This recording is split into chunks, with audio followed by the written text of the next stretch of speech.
IcySea now has a new button on the left-hand panel.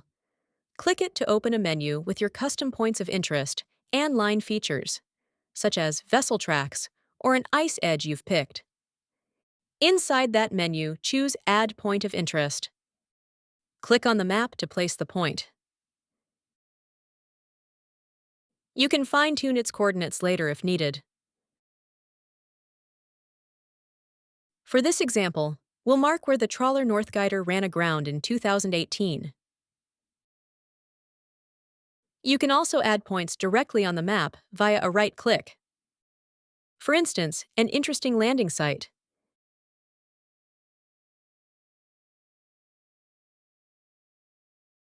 Use folders in the custom data list to organize your points and lines.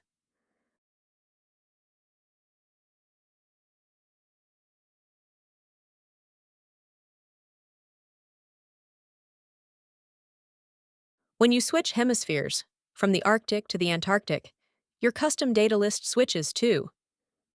Now we're ready to start adding points of interest in Antarctica.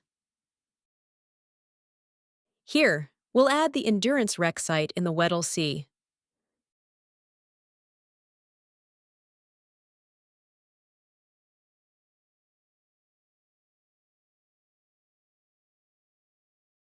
To draw a line, right-click and choose Measurements. In this example, we trace the fast ice edge around James Ross Island.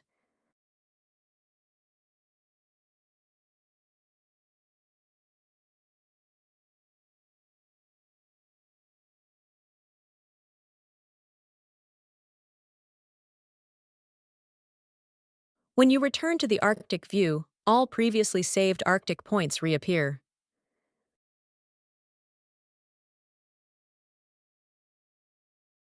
To save your custom data, click the disk icon in the upper left corner. IcySea then creates a zip file containing everything you've created or imported. Remember to save Arctic and Antarctic data separately.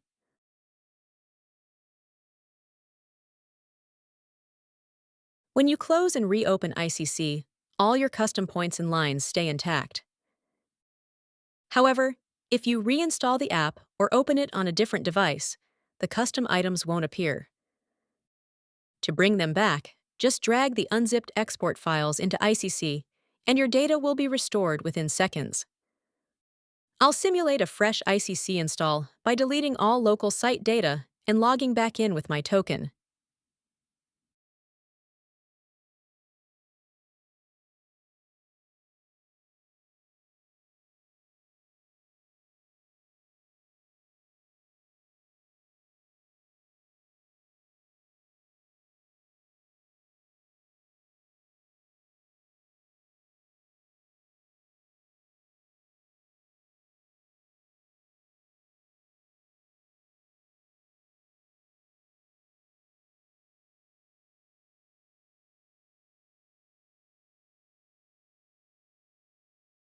You can import external files the same way in various standard formats.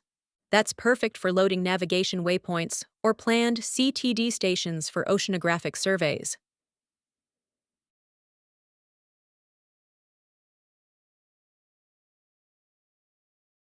You find all imported points and lines in the custom data menu.